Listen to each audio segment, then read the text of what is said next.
Bonsoir à tous et à toutes, ravi de vous retrouver. C'est l'heure de votre journal sur KMT, LCL, FM+, disponible sur la TNT et Canal Satellite sur les réseaux Free, Orange, Bouygues et SFR en France et dans ces régions ultra-périphériques. Voici les titres. Le marché couvert du Lamentin a accueilli hier, mardi 17 mars, la nouvelle édition de la passerelle culturelle. Pour le second tour des municipales qui se dérouleront le dimanche 22 mars, certains électeurs martiniquais devront choisir entre plus de 2 candidats.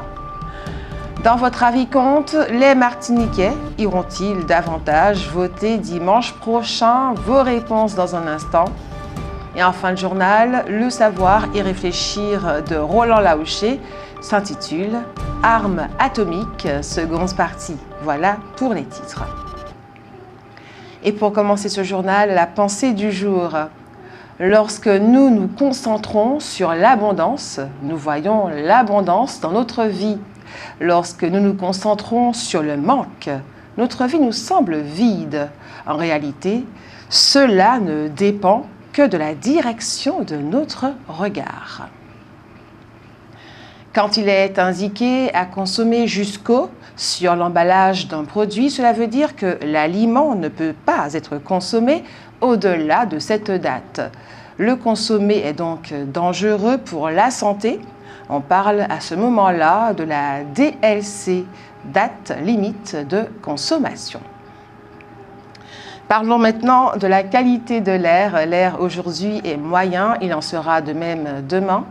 La vigilance est de retour au vert sur le littoral nord de la Martinique, mais la mer reste localement forte sur le proche Atlantique et dans les canaux, notamment près de la Caraïbe. Le mouvement de grève des salariés de Transaglo se poursuivant ce mercredi 18 mars, 70% des lignes du réseau de transport de la CACEM sont à l'arrêt. Le procès concernant une lanceuse d'alerte associée au mouvement Balance ton port Martinique doit connaître un nouveau rebondissement le mois prochain, le tribunal ayant annoncé que le jugement serait rendu le 20 avril à Fort-de-France. Le marché couvert du Lamentin a accueilli hier, mardi 17 mars, la nouvelle édition de la passerelle culturelle. C'est donc au marché couvert du Lamentin que s'est installée hier, mardi 17 mars, de 19h à 21h30, la nouvelle édition de la passerelle culturelle organisée par l'Office de la culture du Lamentin. L'événement a réuni plus de 250 participants. Le thème, l'Afrique dans les musiques de la Caraïbe. L'objet, un concert live des musiques caribéennes, mais aussi l'exploration des influences africaines dans les traditions musicales caribéennes au cours d'une conférence suivie d'une discussion. À travers regards académiques et interventions artistiques, il s'agissait de mettre en lumière les racines historiques et culturelles qui relient l'Afrique aux expressions musicales contemporaines de la Caraïbe. De quoi réunir passionnés d'histoire, de musique caribéenne et de patrimoine culturel. Les interventions de Valérie Anne Edmond-Mariette, doctorante en histoire de la musique, de Maher Beauroy, pianiste, chanteur et compositeur, de Régis Léogal, curateur musical et créateur de contenu, et de James Voca, chroniqueur et créateur de contenu, ont d'autant plus capté l'attention des participants qu'ils proposaient des angles d'analyse très divers. Initiative Martinique Active, IMA et la Chambre de commerce et d'industrie de la Martinique, CCIM, officialiseront leur partenariat le lundi 23 mars dans les locaux de la CCIM à l'occasion de la signature de la convention du parcours Déclic qui s'adresse à celles et ceux qui souvent n'ont jamais eu jusqu'ici la possibilité réelle d'entreprendre. Ils bénéficieront ainsi d'un diagnostic, d'un accompagnement, d'une formation, mais également d'un prêt d'honneur à taux zéro allant jusqu'à 8 000 €. Plusieurs organisations citoyennes ont relancé ces derniers jours des discussions avec les autorités locales afin d'obtenir de nouvelles mesures de régulation des prix et de transparence sur la formation des tarifs des produits importés. Pour le second tour des municipales qui se dérouleront le dimanche 22 mars, certains électeurs martiniquais devront choisir entre plus de 2 candidats. À Bellefontaine, le maire sortant, Félix Ismahin, en poste depuis 2000, qui a obtenu 24,31% des votes au premier tour, a finalement décidé de briguer un quatrième mandat, ouvrant ainsi la voie à une quadrangulaire. Il fera face à Servius Charles Donatien, 34,45% des suffrages, Hugo Avinin, 25,85%, et Michel Suivant, 14,39%.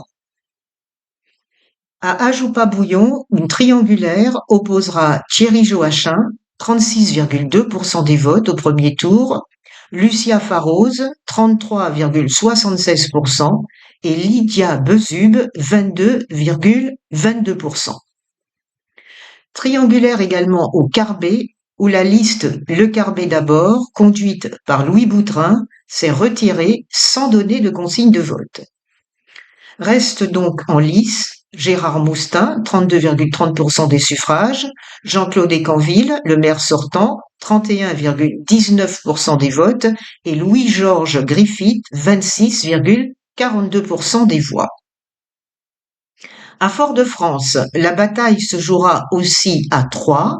Le maire sortant Didier Laguerre, 44,25% des voix, fera face à une alliance entre la liste de Nathalie Josse, 10,25% des votes, et celle de Francis Carole et Béatrice Bellet, 21,96% des voix, tandis que Steve Moreau, 21,2% des suffrages, se maintient.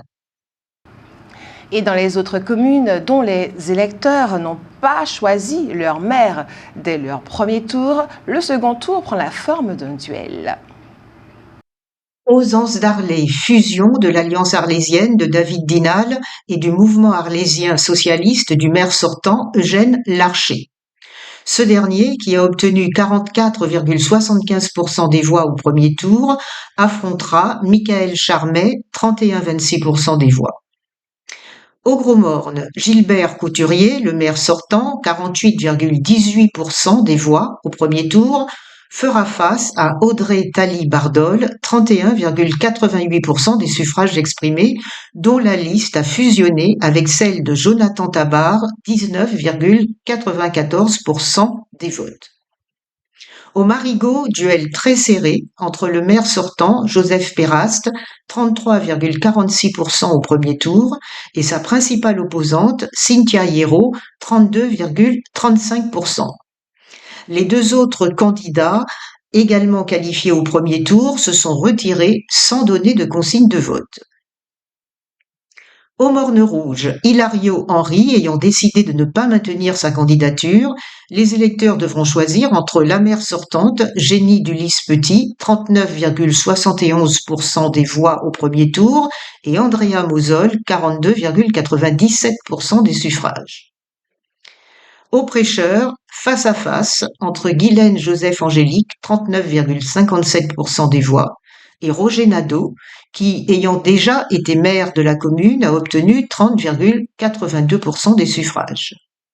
Alain Germain-Duton, le maire sortant, et Nadia Limier se sont retirés sans donner de consigne de vote. Duels également dans 5 autres communes. Au Robert, Claude Bellune ne maintient pas sa candidature. Félix Mérine, 48% des votes au premier tour, affrontera donc le maire sortant, Farel François Augrin, 26% des suffrages. À Schœlcher, Didier Marmot, 36,16% des voix, sera opposé à Unis pour Schœlcher, groupe issu de la fusion des listes de Daniel Chaumet, 27,6% des suffrages, et de Franck Sainte-Rose-Rosemont, 22,85%, et pour lequel Éric Julta, 4e au premier tour, a appelé à voter. À Saint-Pierre, le maire sortant, Christian Raffa, 41,61% des suffrages, sera face à Ludmila Larade-Eustache, 36,35% au premier tour, dont la liste a fusionné avec celle de Kevin Lowinski, 22,05% des votes. À Sainte-Anne, Jérémy Ferdinand se retire. Le maire sortant, Jean-Michel Gémieux, 43,38% des suffrages exprimés au premier tour, affrontera donc Marie-Stéphanie Belon, 31,81% des votes. Aux Trois-Îlets, le maire sortant, Arnaud-René Corail, candidat à un 7e mandat, a obtenu 43,08% des suffrages au premier tour. Face à lui, au second tour, Nathalie Gratte, 41,46% des votes, dont la liste a fusionné avec celle de Serge Sainte-Rose, 15,46% des suffrages au premier tour. Des suppressions de postes d'enseignants sont évoquées dans plusieurs établissements de l'Académie de Martinique, ce qui suscite l'inquiétude des syndicats et de certaines associations de parents d'élèves. L'administration affirme, de son côté, vouloir maintenir l'offre éducative tout en s'adaptant à l'évolution démographique de l'île.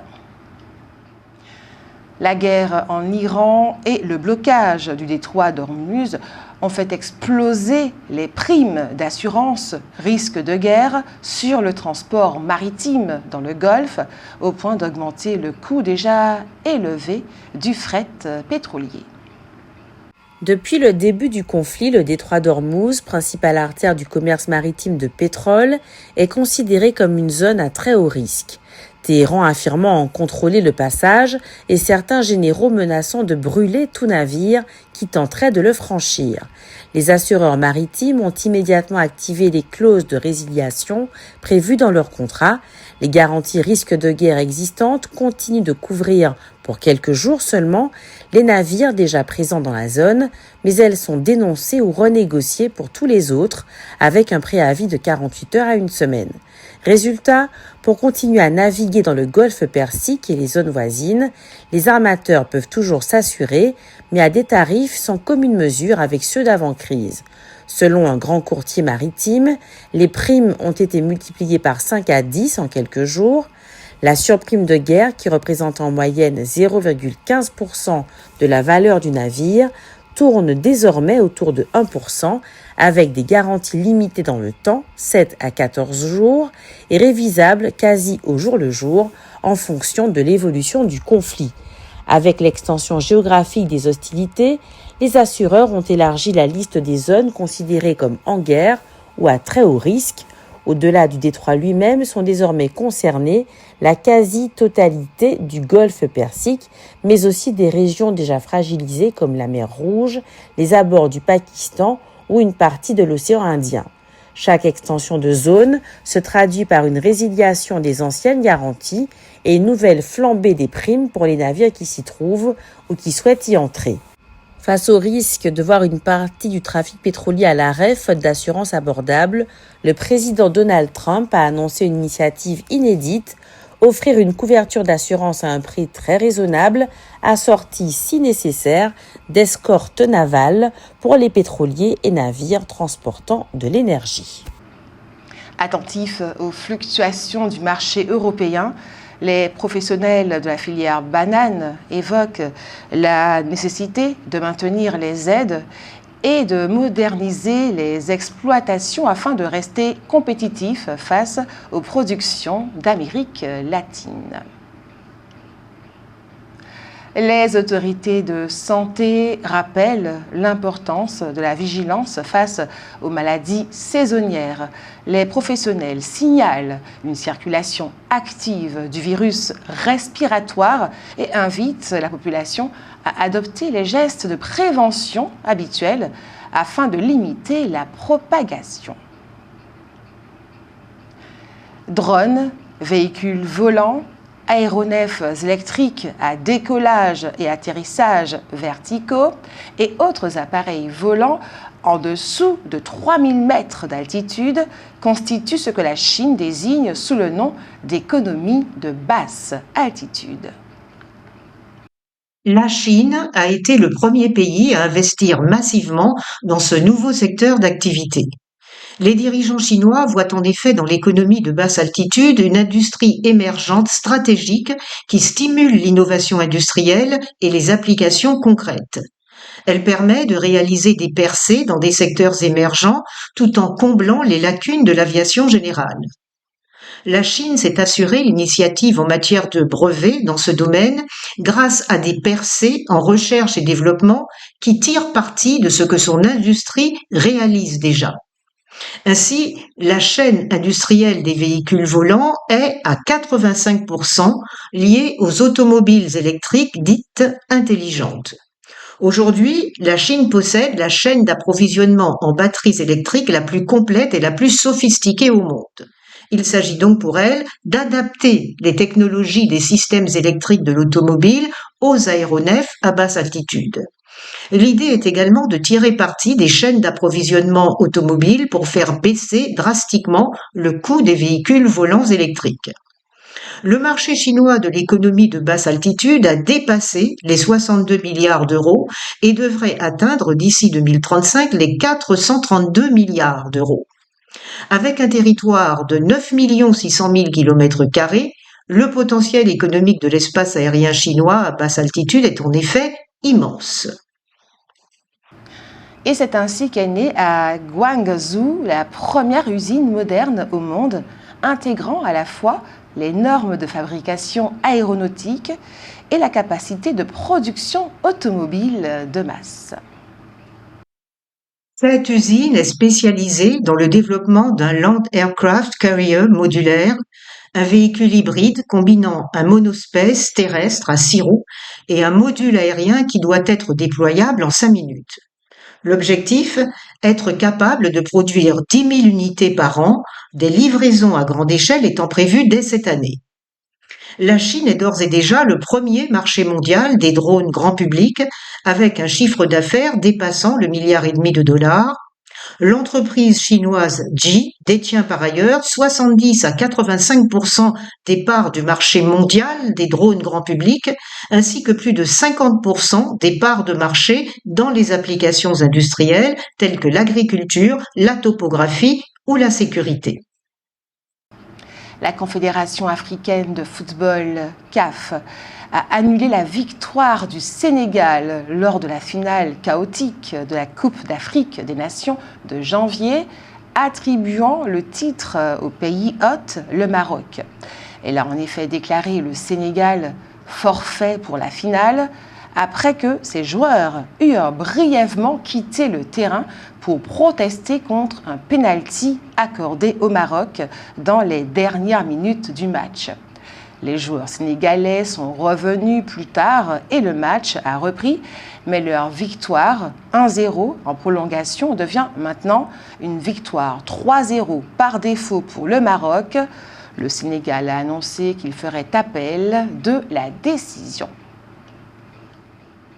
Je crois que j'aurai l'honneur de prendre Cuba. Je pense que je peux faire ce que je veux avec. Ils sont une nation très affaiblie en ce moment. Ils l'étaient déjà depuis très longtemps. C'est ce qu'a déclaré cette semaine Donald Trump, président des États-Unis. Et vous avez sans plus attendre la parole. C'est l'heure de votre avis compte.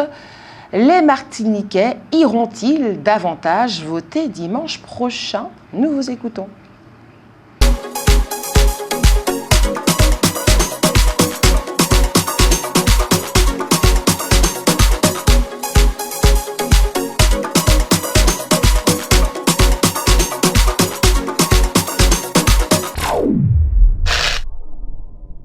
Les Martiniquais vont-ils davantage voter dimanche prochain? Alors, en principe, beaucoup de Martiniquais, ils vont attendre le deuxième tour là pour voter, parce que ils vont regarder qui ça a fait, qui a annoncé pour prononcer qu'ils vraiment. Donc il y a déjà cette raison, et puis il y a certainement d'autres raisons, hein, mais en général au deuxième tour c'est un peu, si je peux comparer au sport, je dirais que c'est la finale. Donc c'est toujours plus intéressant, et puis je vous cache pas que moi j'ai attendu Je devais voter, mais j'ai eu des trucs à faire. Je me suis dit, bon, je vais voter au deuxième tour. Voilà.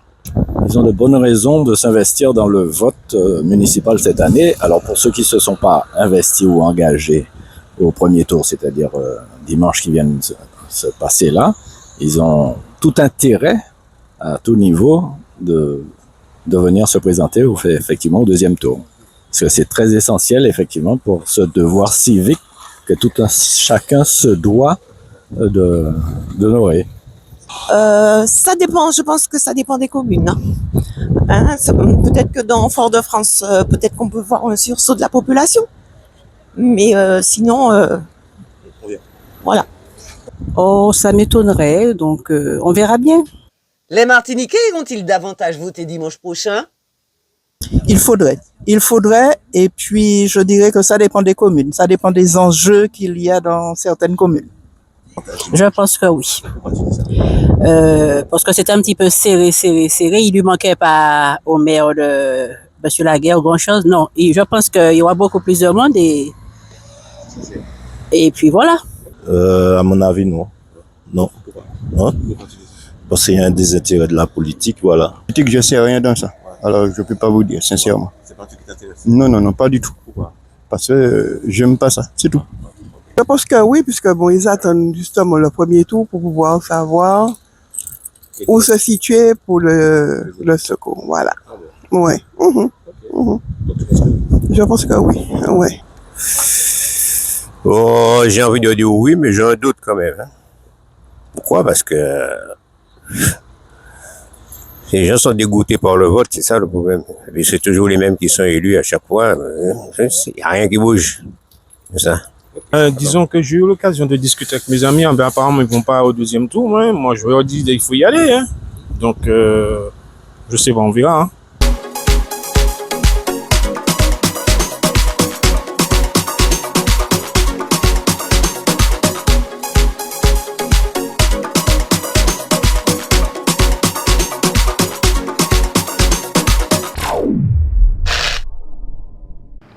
Un grand merci à ceux et celles qui ont répondu à notre question ce soir.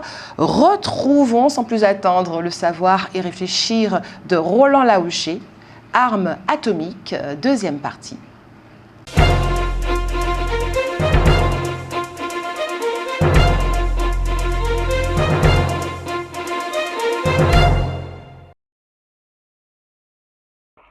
Dans le conflit qui oppose Israël et les États-Unis à l'Iran, nous pensons n'avoir plus à surveiller que les pompes à essence, en espérant que les hausses de pétrole dont on ne cesse de parler ne se traduiront pas chez nous par des hausses de l'essence ou du gazole. Nous sommes en effet rassurés, les jeunes Martiniquais en situation de faire leur service militaire n'iront mourir ni dans les tranchées ukrainiennes, ni dans les montagnes iraniennes. La France semble avoir en effet pris sa distance avec la politique belliqueuse menée par Donald Trump. Le président de la République a assuré qu'elle ne participerait pas au déblocage du détroit d'Ormuz. Cette position est également assumée par l'Angleterre et l'Allemagne et probablement, même si la presse n'en parle pas, par bien d'autres pays européens. Donald Trump s'en est indigné. Il a déclaré que les Américains auraient été aux côtés des Européens s'il avait fallu dans le cadre de l'OTAN et que donc les Européens auraient dû être à ses côtés dans la guerre qu'ils mènent actuellement. En mine de rien, ce constat peut être lourd de conséquences pour la Martinique, la Guadeloupe et la Guyane. Tout dépend du jusqu'au-boutisme de Donald Trump. Connaissant désormais le personnage, il n'est pas interdit de penser qu'il considère comme étant contre lui tous ceux qui ne sont pas avec lui. Bien entendu, même dans cet état d'esprit, les Américains ne peuvent tout de même pas s'en prendre formellement à l'Europe et donc à la France. Mais il se trouve que cette dernière possède 3 territoires, la Guyane, la Guadeloupe et la Martinique, situés dans ce qu'il considère comme étant sa zone d'influence, cette zone où il doit régner en maître absolu. Donald Trump peut très bien décider de mettre fin à ce qui, vu de l'extérieur, peut sembler être une véritable anomalie. L'économiste guadeloupéen Jean-Marie Nolle fait observer ceci, citons-le. L'histoire montre que les périodes de transition géopolitique sont souvent les plus dangereuses. Lorsque les règles de l'ordre international s'effritent et que les grandes puissances redéfinissent leurs zones d'influence, les territoires périphériques deviennent parfois des espaces de compétition ou de projection de puissance. Pour la Guadeloupe et la Martinique, l'enjeu n'est donc pas seulement économique ou institutionnel, il est aussi stratégique et historique. Car dans un monde où la puissance tend à reprendre le dessus sur le doigt, les territoires qui ne pensent pas leur avenir avec une vision prospective risquent de le voir décidé par d'autres, sans qu'ils aient leur mot à dire. Une citation. C'est clair donc, le danger existe, et ce que nous voulons dire aussi, en très clair, c'est que Donald Trump, pour se venger de ne pas être soutenu actuellement par la France, peut décider de s'en prendre à ce territoire ultramarin, situé donc en plein cœur de sa zone d'influence, c'est-à-dire nous. Nous vous avons souvent déjà signalé qu'en escale en Martinique, le capitaine d'un bateau de guerre américain avait déclaré le plus tranquillement du monde que la mer des Antilles était en réalité un lac américain.